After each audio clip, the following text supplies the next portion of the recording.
Jacob Eason developmental talent. Okay, I think it's starting. Huh? I think it's starting.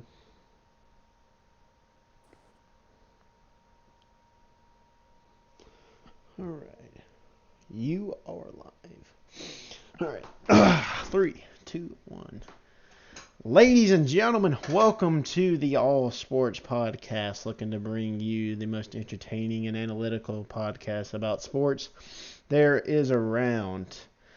This podcast is for entertainment and analytical purposes only and made to have fun. Leave us your thoughts of our topics and comments in the comment section below. We hope you enjoy the podcast, like the videos, live streams, and subscribe to the channel. Also hit that notification bell in case we go live or upload another video. Here we are. We decided we'll try something different.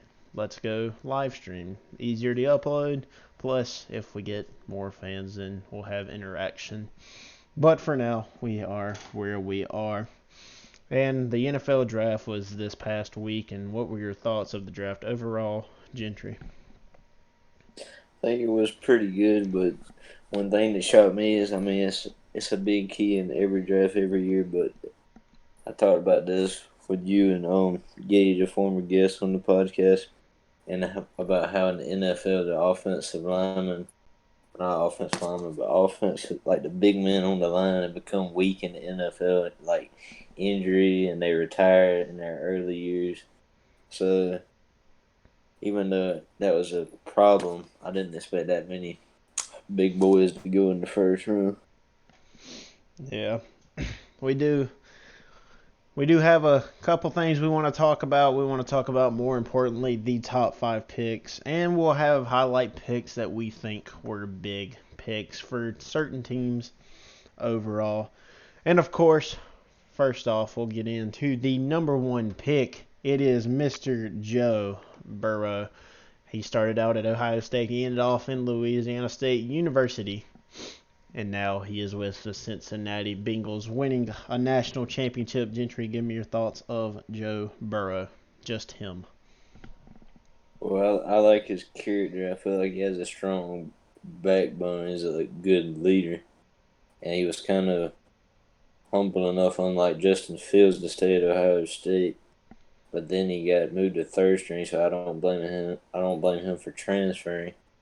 And then everybody always says in the bowl game, that's when it all started. I think that's when it shook up his mojo a little bit, and he flipped the switch. Maybe he did some crazy stuff in the offseason. I have to read into it for the next podcast.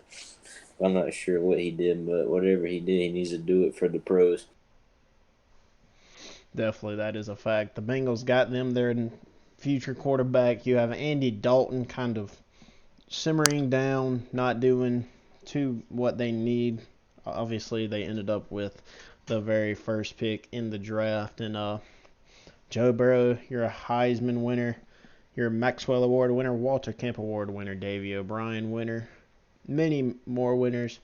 SEC Offensive Player of the Year, all SEC first team, National Player of the Year, the first overall pick in the draft. And Gentry, why is this the pick for the Bengals? I think it's the pick because they've always needed. They've had some pieces around, but they always were missing a quarterback. And Andy Dalton after me. But here's a fun fact, real quick. But I'm just gonna stay on that topic. It's about Joe Burrow. From 2018 to 2019, he increased his completion percentage by almost 20%. That's freaking crazy. But I feel bad for the guy because even some all-time greats that have went to Cincinnati talk about how the town is really rough on the quarterbacks. How they expect so much from them so early because they've been in desperation for so long. But the receiver core over there is coming together pretty well, especially with AJ Green. Now his only problem is he can't stay healthy. But the big thing is they need to make sure this head coach they have is sustainable in his job and does a good job with the number 1 pick. You're right, the tough hill. I feel like obviously Joe Burrow was going to be the unanimous number 1 pick. the Bengals now just they pack on with T. Higgins. That was a huge pickup. You have John Ross, Joe Mixon. This whole offense for the Bengals, now that they have a stable quarterback, is quite insane. If again, like you said, they have a healthy AJ Green. Um, just the Bengals again, they've been struggling, and this is their guy, obviously. So, what? How do you think he will impact the Bengals going on? I think he will be huge when it comes down to it, but they just don't need to expect too much too early. You got to give him time to develop because just like last year, like not this past season when they became champion, but before that, they said he was an average to below average quarterback, and then one season, then boom, he's probably the best quarterback the college football world has ever. But that's college football; it's a whole different animal. But they just need to do the right things in the front office because one man can only do so much. And yes, this is the most important position, but he will need because this isn't like basketball where if you have a really good player, they can carry him to the playoffs. You need an elite supporting cast to go to the almighty Super. Yeah. Who do you see Joe Burrow being as? Like, do you see him as being a Joe Burrow? Does he kind of resemble somebody in the NFL? Trying to think of it. I just had it in my mind. He reminds me of Here's the thing: he's way taller, but he kind of reminds me of Drew Brees in a way. But he's like people say Tom Brady, but I'm just like what? But his Yeah. build is similar, but I don't know. I'm sure the intangibles aren't similar. No, there's no way. Not yet, at least. I But think of a tall Drew Brees, even though he's way more mobile than Drew Brees. true. That was quite shown in the SEC championship with that insane play to Justin Jefferson. Don't That deep mind me. pass. that sealed the deal play against Georgia. But either way, Joe Burrow is the number one pick of the NFL draft. Not a shocker to anybody. I think this guy will get in there. They say he's been studying the system for 2 weeks now, and I think he'll be at the quarterback spot when the season gets going. Moving on to the number 2 overall pick is Chase Young out of the Ohio State University. He is picked up by the Washington Redskins. And Gentry, tell me your thoughts on Mr. Chase Young. Man, I think he's elite. I think he has the intangibles. The only thing, and I think, like I was saying about the O lines being weak, I think this is his time to shine. Maybe not in year one, but in the following years, because right now the crop of offensive linemen is down. No disrespect to the great ones that are up in the trenches defending the quarterbacks and the receivers, but it is down compared to past years. Because I've looked at some stats and the people in the league now compared to past years. But my big thing with him is he tends to not show up in big games as far as like an impactful way. Which at the same time, I'm pretty sure that was he got suspended for a couple games, right? And then he come back from Michigan, or maybe he came back for Rutgers and then Michigan. He was pretty much non-existent in that game. Only got like two pressures and one tackle, or two pressures and two tackles. And I think he only got a handful of tackles against Clemson, but their O line was elite. Still, if he's elite, he needs to make that O line obsolete. That's my only thing with him is he needs to when he plays elite talent, he just needs to be the elite Chase Young that everybody knows. All right. This kid had some struggles, of course, but he turns into the best defensive player in all of college football. If you look at it, arguably, he was a Heisman finalist, and now he's in the NFL with the Washington Redskins. Mel Kiper Jr., the NFL analyst, had him at his number one spot, but of course it was not the need of the Bengals. It was Joe Burrow, and we're here. How do you think Chase Young's impact will begin in Washington? I think he'll have a huge impact just starting off the first couple of weeks. Cause I don't mean to say this in a bad way. Forgive me, Redskins fan, but he'll be on the field a lot because the offense ain't that good. So he should be getting plenty of reps in, plenty of practice, getting his hands on the offensive men, getting those licks in. Right. I expect him to have an amazing season, but if Joe Burrow does his thing, we all know who's going to win. Well, my bad. The NFL is different. They have a defensive. Don't they have a defensive rookie and an offensive rookie? Yep.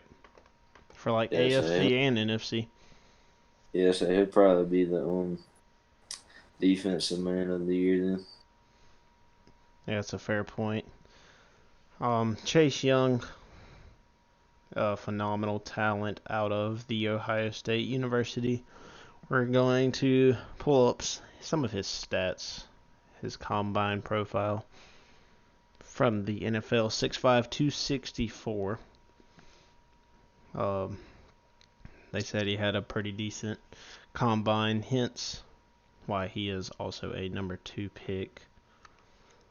In the year of 2019, junior Chase Young had 46 total tackles, 32 solo, 14 assists. He had 16 and a half sacks, 6 forced fumbles. That is quite phenomenal for the junior.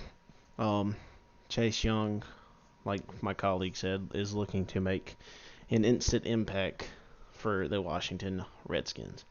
Moving on to the third pick, we have Jeff Okudah to the Detroit Lions. And Detroit losing Darius Slay to Philadelphia, I am pretty sure.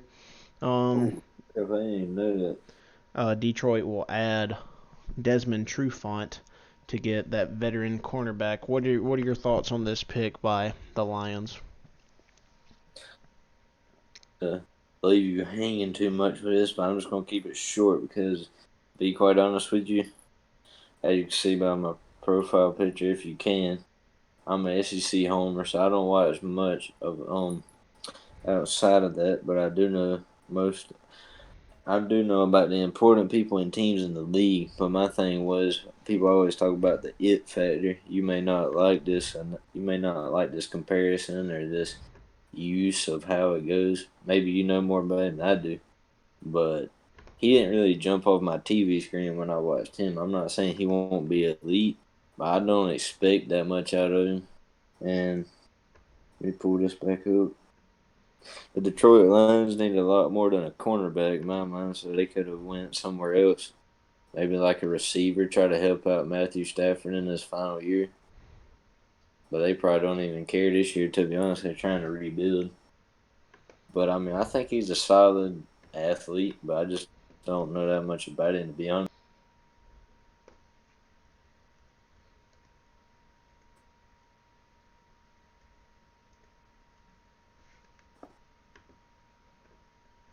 Oh, are we good? Yeah. Oh. Shouldn't have left. No, you're good. I just sound like you kind of blacked out for a minute. Um, team wise, where does Detroit stand team wise? How are you feeling they are with always hurting veteran Matthew Stafford? They get a new running back with Kerryon Johnson. They pick up DeAndre Swift to aid him. They have Kenny Galladay. Like, where do you see the Lions ending up in this season? It's kind of tough to say. They could sneak in the playoffs, but besides like barely sneaking in or just missing it, 8-8 as being their shit out of them, but the NFL as the trying to think as the talking about them being a favorite at the start of this past season, but before the seasons before that they kind of struggled, so it's kind of crazy to me to just see them blow it out of the water. But as we know, Chiefs won. But I see the Lions being like a below average, middle of the pack team at best. I'd say that that's pretty fair. Jeff Okuda, 35 total tackles, 29 solo tackles. He had 9 pass deflections, 2 forced fumbles, and 3 interceptions. Very impactful for that Ohio State defense. Again, phenomenal pick for the Lions. Much needed help. And now we are going to move on with the most interesting team in college, or the NFL, and that has to be the New York Giants. The New York Giants select out of the University of Georgia Isaiah Thomas, an offensive lineman. And I know you know this guy pretty well, so go ahead and tell me what are your thoughts. He's again, but I mean, you're in New York because they kind of out of whack everywhere. But I think this is a good pick or a great pick, excuse me. But I'm not showing bias. I watch Georgia all the time, so I know this man's an absolute tank. And they talk about how he's not the fastest guy. Well, you don't need to move that fast if you're a tank. But I do understand the concerns with that. But I mean, this man, I've literally seen him take like 3 or 4 fingers and block another man for Jake Fromm. But if you watch this channel at all, you know my opinion on Jake Fromm. But that's not what we're talking about. We're talking about Andrew Thomas. So if Daniel Jones or whoever they decide to put at the helm can get their stuff together, then like I said, he just I ever seen that man is something to not mess with. You don't want to see him on Sunday. No, you do not. Um, Tell me his impact for the Giants. They have Daniel Jones. Eli Manning is out. They have Saquon. They're kind of moving forward. Um, Offensively and defensively. Tell me how that's gonna help with the Giants. Yeah, I felt like this where this pick motivation came from. Just thinking of their star running back and how the life expectancy on running backs seems like it keeps going down. But Saquon's pretty healthy, so he should be there for a lot longer. But I think that's where this pick motivation came from as of right now is to help block for Saquon. Of course, you want to block for the pass game too, but I'm sure they were thinking primarily about the run game. But it should help Daniel Jones also just give him an extra 1 or 2 seconds to get that perfect pass off.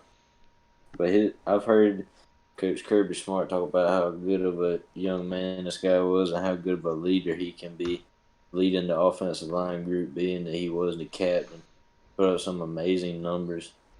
So I'm expecting him to be huge.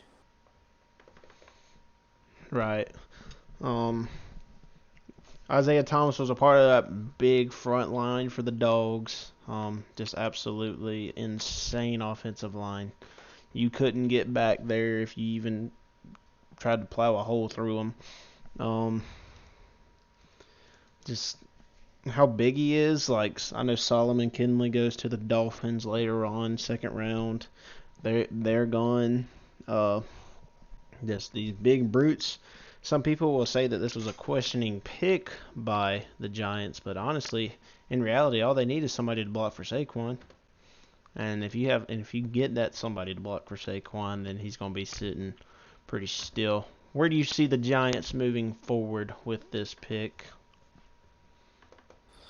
So I see it working pretty dang good as long as it doesn't happen like the other young man. Forgive me. I think his name's Isaiah Wynn.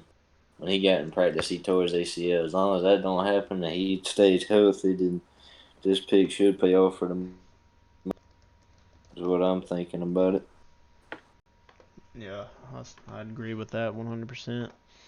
Um, Oh my bad, I didn't mean to click that button, but yeah, I really like this pick as far from like a character standpoint. and just watching him on TV dang near every Saturday for 3 years.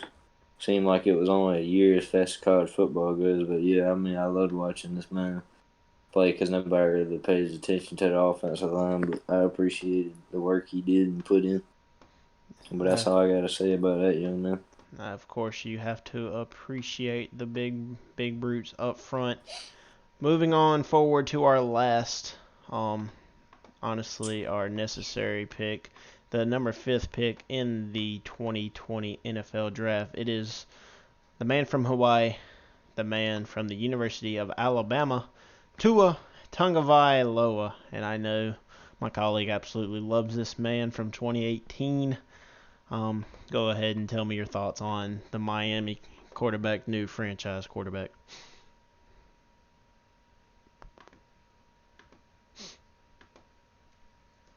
Oh my God. All right, when's the last time I spoke? Months ago, but I didn't know what to say because I had run Nah, you're good. freaking. I absolutely had it muted. We're good now. Moving on to the 5th pick for the Miami Dolphins, we have my colleague's favorite quarterback from 2018 in that college football playoff. The left-hander out of Hawaii, played for the University of Alabama. We have Tua Tagovailoa. And Gentry, tell me your thoughts about Tua Tagovailoa. Well, to start it off, he's the best quarterback in Alabama history. He's easily top three in SEC history, and don't get offended because it's not a curse word, but I think this man pissed me off the most I could be pissed watching a football game I've ever had. Like, it's on the verge of shedding tears when he threw that pass. Some people would probably say that's the best pass in college football history. And probably was, you could say, in 26. I thought when he got sacked, he was done, but he shows his courage and his just hard work ethic. And how he never gives up, just instills that in his teammates. And the big red flag going into this draft was his injuries, given he was not a number one pick anymore. But in my opinion, no, it's hard to say because we had telling of the NFL. It may come back on time, it may not because of the coronavirus stuff. But if it goes on schedule, I think 10 years from now, when they start doing recaps on this young man, he will come out and be seen as the best pick in this draft as long as he stays healthy. Because there's concerns with the hip and the trying to think what else. His ankle, yeah, his ankle. But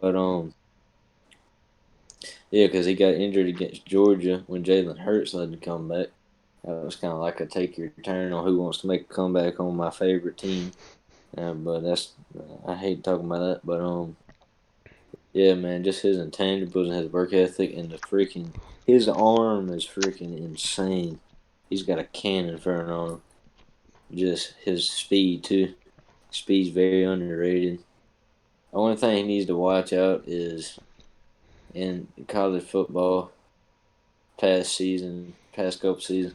He since his freshman and sophomore year, or not freshman, since his sophomore and junior year, he has had trouble against tough competition about not keeping the ball with his team, which I'm sure he can work. Man, he can figure that out. But the big thing with him, he just needs to stay healthy. As long as he stays healthy, I could see, I dare say, the Dolphins in the playoffs as quick as year two, knowing this man how good he is. But yeah, that's one of my. As much as I hated what he did to Georgia, I did love watching him. But it was kind of hard to cheer for him when he was on Alabama. But he has that it factor on your screen, as every time he scores, he thanks the good Lord and Savior. Very religious man, but yeah, kind of rambling too much at this point. We got to talk about some other great athletes in this draft, but that's my take on Mr. Tua. Tua Tagovailoa, he came in it's not his first start, but he came into his first game, I guess. He was obviously in some games during the season, maybe against Western Carolina, I guess, back then Yeah, when they he played. was against Vandy in Tennessee, I think, when Yeah. they were getting blown up. Yeah, but the major important thing is here is he came in a high key situation. Nick Saban, absolutely phenomenal coach.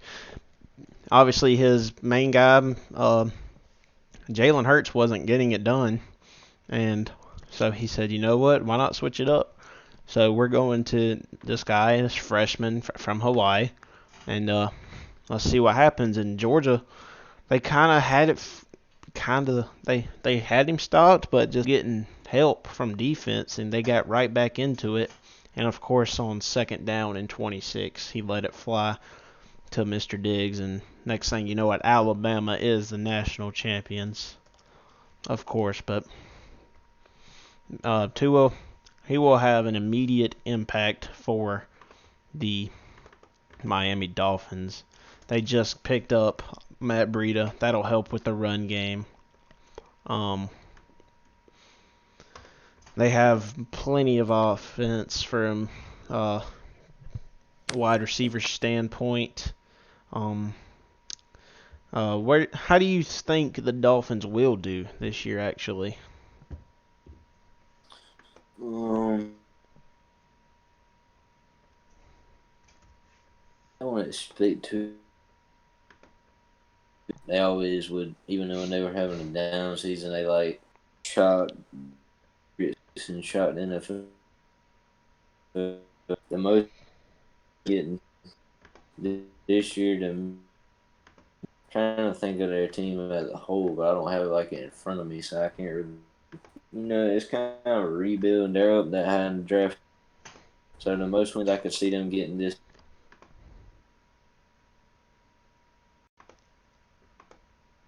is so dang. They could even be 8-8, 9-7, but I don't expect. I don't expect that. I'm trying to be realistic. I expect a losing season, but that would just be learning experience for two. It could probably be kind of hard for him to get used to since he was such a dang good winner. But the big thing with him is just trying to prove the doubters wrong, and staying healthy and doing his job of his to the best of his ability. That's pretty much what I expect from the team as a whole. But basically, like below average this season. I think that's pretty fair. I honestly think that the Dolphins have a pretty decent defense. They just never had that it factor on offense, and it was pretty tough for them to get going. With Tua and Matt Breida now, and you had Solomon Kinley. I think the Dolphins had the best overall draft. Some people will say like the Broncos had them or whatever. It's whoever's opinion. So, um, in all honesty, this is their quarterback. I think it was a great pickup, and um, that's a good start for them going in Miami. And now moving on, we'll have some of our top overall, like kind of not sleepers, but some of our favorite picks from the draft. Those were the top five picks. And moving on, we're going to start off first. I have one of my favorite picks is the Los Angeles Chargers taking Justin Herbert.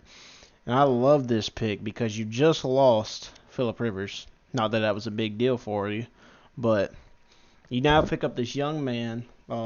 He's not moving far from Autzen Stadium down to Los Angeles, and I think he will make an awesome impact for the Los Angeles Chargers with Austin Eckler behind him. And I know this is kind of out of the blue, but Gentry, what are your thoughts on Justin Herbert? How is he going to fare in Los Angeles? Um, Here's another one of these picks. I'm trying not to compare it to college because, as you see, college don't really matter in the big grand scheme of things. I mean, it's something you can go off of. Duh, that's how they get drafted that high. But I don't even remember the college Carson Wentz went to, and he's a beast. I think it's North Dakota State, maybe, but I'm not sure, so don't quote me on that. But I just like how I like his build. I like how he can just fling the arm with it. Seems like no effort. But yeah, man, I don't. Again, these Oregon quarterbacks aren't my favorite. but but I still think he's gonna do pretty good being who he got drafted by. And but the big thing again is with pressure. It's gonna be a lot of pressure on him to do well in that city because they just went to a Super Bowl like 2 years ago, so they're expecting a lot out of especially him early. especially for the Chargers fans, of course. They see the Rams go to the Super Bowl, they're like, you know what? Why can't our LA team go to the Super Bowl? And honestly, I believe Justin Herbert can do that, especially with that high-powered offense now. I think they might need a little help on the front. They just lost Melvin Gordon to the Broncos, and Drew Lock is going to be loving it up there. Justin Herbert's stats: he was 66 completion, 3,471 yards. He averaged. No, he had 32 touchdowns again for the season, 6 interceptions. Again, not too bad for a college quarterback. His longest throw was for 73 yards. He had a quarterback rating of 156. This man started the year losing to Bo Nix and the Auburn Tigers, and that's gotta hurt to start off like that. But he slowly but surely gets going back again, and he makes it to the Pac-12 championship to face the Utah Utes, who had a shot at being the Pac-12 champions, making the college football playoff, which would have shocked the world because nobody expects, Utah. But Justin Herbert went in there on a rating day in um, Levi Stadium there in San Francisco, and he took charge. They shut down the Utah offense. Um, Justin Herbert had a phenomenal game. I can find the stats for you for in a second, but he just went in there cool, calm, and posed. They they went in there and took care of business, and again just took out Utah with such ease. Like nobody had done so well against that defense. They scored 37 on Utah in that game. Justin Herbert was obviously the player of the. No, I think it was the Verdell kid, but Herbert had 193 yards. Um, Again, winning 35-7. They would go to 11-2 on the season. He was 14 of 26 in that game, had 193 yards and only one touchdown. It was carried by the running game. Of course, it was raining, but again, had he been throwing picks, they've been fumbling the ball. There's absolutely no telling where they would be. How do you see Justin Herbert going? Is he gonna be kind of scared in LA? Is he gonna be moving around, making friends? How's he gonna fare? I think I think it may get to him because it's tempting, like to do certain things. But he's a smart young man, so I think he can kind of stay away from that. But again, I don't know. The pressure's probably not so high though, because people always make jokes about not so high like the first season or two, because people always make jokes about I can't find a Chargers fan anywhere. But there are a lot of Justin Herbert fans, so he will be. I think he won't let it get to him. He may let it get to him the first couple of the weeks, but then he'll find a way to fix it. He's not one of my favorite picks in the draft, but given the order of how it went and who it came down to, I think that was a solid pick. But I think, yeah, I think Tua is definitely the better quarterback, so is Mr. Joe Burrow. But I don't think he's far off, to be honest. Yeah, it's a good point. There's gonna be plenty of fans down there now, especially since he's from Oregon. That's not that far for him to go if they are true Justin Herbert fans. But moving on from Justin Herbert, who was your kind of who was one of your favorite big picks in the draft? It's not it's not like a sleeper pick or anything, because again, it's in the first round. But man, I didn't see CeeDee Lamb getting picked up by the Cowboys. But this could be a problem for him because being that it's sloganed as America's team, how much pressure is on you, but mainly most of the pressure goes to Dak, and I think he still hasn't signed yet. Now, if he doesn't sign, CD Lamb's rookie season might freaking suck. But if he signs like most people are thinking, then I could see him being the NFC Offensive Rookie of the Year. I really like a bottle of rocket fuel when he goes down the field. People talk about Jerry Jeudy. I watched both of them, and I'm an SEC guy, but I think CeeDee Lamb is the best receiver in the draft. I think he will show that as long as injuries aren't ruining any of my predictions because I can't help an injury. But yeah, man, I really love this guy. He's pretty cool. Just like his what's it called? His hands, freaking hands are so good. Being that memes going around that of his girl on the football field that he will fight for every freaking ball, and he torched the Bulldogs in the Rose Bowl semifinal. He's the reason Oklahoma was out to such a big lead, winning the one-on-one matchups, and that's what's key in the NFL. If you can be a factor to where you have to get doubled and triple teamed in coverage and in man and zone and all that, if you can do that consistently, then you just help your team more than you know because it confuses the defense, has to take an extra man. But yeah, they're also very quick. But this was my favorite pick in the draft, being as who the team is, how their team's currently constructed, and who the player was. Yeah, I think that's pretty fair. Again, like you said, if Dak Prescott signs, there's no telling how this Cowboys offense is going to go. Um, you have Zeke in the backfield, you have Michael Gallup, Amari Cooper, and CeeDee Lamb, plus the other like kind of under guys for the Cowboys. Ooh-wee. Plus, you know their offensive line is one of the best in the league. Um, their defense is pretty fair, I would say. It's not the best, but they will hold their own for the time being. CeeDee Lamb, what's his longevity? Do you think you kind of see him as like since receivers we've seen Odell Beckham Jr. We've seen these other guys like how do you see CeeDee Lamb faring with his character, the Cowboys themselves? What do you think? You mean like how long is he gonna stay in the league, or just how he's gonna fare compared to other people? How's he gonna fare compared to other people while keeping composure and staying in the league? I don't know. See, the hard thing for me is to tell how he's gonna take being in Dallas. As long as he don't let that go to his head. Which here's a big thing that he can just let off his shoulders, because you can look up the stats. I mean, yeah, Dak's holding out right now, but that's a whole different conversation. I don't even care about that because we're talking about CeeDee Lamb. But over the course of time, Jerry Jones has been known to pay everybody. Just like he just dropped the daggum truck with Amari Cooper, pretty sure. Mm-hmm. Yeah, he did.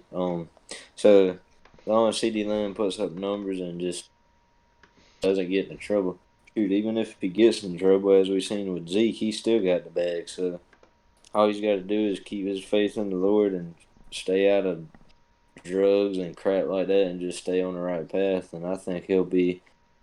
I think in about 5 or 6 years he'll be in the league. He'll be in the conversation for best receiver in the league, maybe even before that, because you know how good stuff is nowadays, how quickly athletes develop. Maybe if I was being hopeful, I'd say in about 3 or 4 years you'd really see how good this young man is. But you never know. I completely agree. CeeDee Lamb wasn't the first receiver to be picked. I can't remember who was. Do you remember who was the first receiver? It was Let me scroll down real quick. It's Henry Ruggs. Yeah. Oh yeah, it was Henry Ruggs the third. That was a kind of intriguing pick, but it happens now. Um, there's also one more guy that you said that you had that was on your mind from the first round. Yeah, it was Mr. Mr. Clyde Edwards, who went to the Chiefs. I like him a lot, but it's just shocking how good of a pick that was. Whoever orchestrated that, because you just think about the Chiefs system. It's very similar to LSU, in my opinion, and the quarterback and everything. Well, maybe not the quarterback. That might be controversial, but I'm just talking about how Joe Burrow played in college, comparing it to how Patrick Mahomes played last year. But anyway, they always needed a good running back, and they have him as an undrafted running back, but you always need another one in there. There's somebody you can dink and dunk to, somebody you can run wildcat with, somebody you can run straight plays with and throw out into the backfield and be a beast. I kind of see him being like a mini CMC. That's a big thing to Mm. say, but I just really like watching this man play. So, yeah, in my mind, he's a sleeper pick that's going to turn out being really good as long as, again, I don't want to sound repetitive, but you can't never tell with injuries in sports. It ruins a lot of things. So as long as that's on his side, then he should be fine. Yeah, Clyde Edwards-Helaire was kind of. I don't know if he played in the first game of the season, and I watched that game, but I would believe he did. But he kind of moved on, and what set the tone was that game against Alabama. And he went in there and ran all over them. It was insane. Like, this small dude, just a workhorse, absolutely put his foot in the ground and kept trucking. And that's all you can ask out of your running back with that. And he'll put his shoulder down, he'll put his foot in the ground, he'll slice and dice, he'll spin and move, he'll do anything and anything you want. And I think that's what Patrick Mahomes needs, especially with Damian Williams. Um, that offense for the Chiefs only gets bigger, and that's what I was about to ask. Like, how do you think this Chiefs offense kind of thrives off of this new guy to take in energy for the Chiefs? Well, the big thing is, just like you said, don't provide energy because he's a young buck and try to teach him the ways, but that's just another person that for the best quarterback in the league. I mean, we have different opinions on Travis Kelce, but we both agree that he's elite. So there's him. There he is, and then I think they re-signed Sammy Watkins. I don't know if they did. And then you got him, and you got Williams, and you got Tyreek Hill, freaking cheetah himself, and always got. I mean, he's not a player on the field, but he's the mega man. You got him, no telling what he freaking do with Mr. Clyde Edwards because he went to town with LaShawn McCoy and Vic, so this is probably heaven for him. I expect another pretty easy regular season for the Chiefs again, as long as he don't play an impact. And the only reason I say that once again is because Patrick Mahomes was out for 4 or 5 games last year, and they still won a good bit of games, good enough to get them where they won in the playoffs. Right. Um, Chiefs went to the Super Bowl. They had a pretty decent game against the 49ers. They came out overall on top. Um, and again, this is a phenomenal pick for the Kansas City Chiefs. Moving on, there were a couple standout picks like the C.J. Henderson, the Jordan Love, which is kind of funny for uh, what's his name, Aaron Rodgers. We'll see how the Packers play that out. Mekhi Becton for the Jets. That'll help out a lot. His highlights were absolutely crazy. My God. When I saw that guy, I was like, that's the best lineman in the draft, even though Andrew Thomas went first. What was that? I was just laughing at what you said from like that, him pushing that truck. That was just insane. Isaiah Simmons, that'll help out the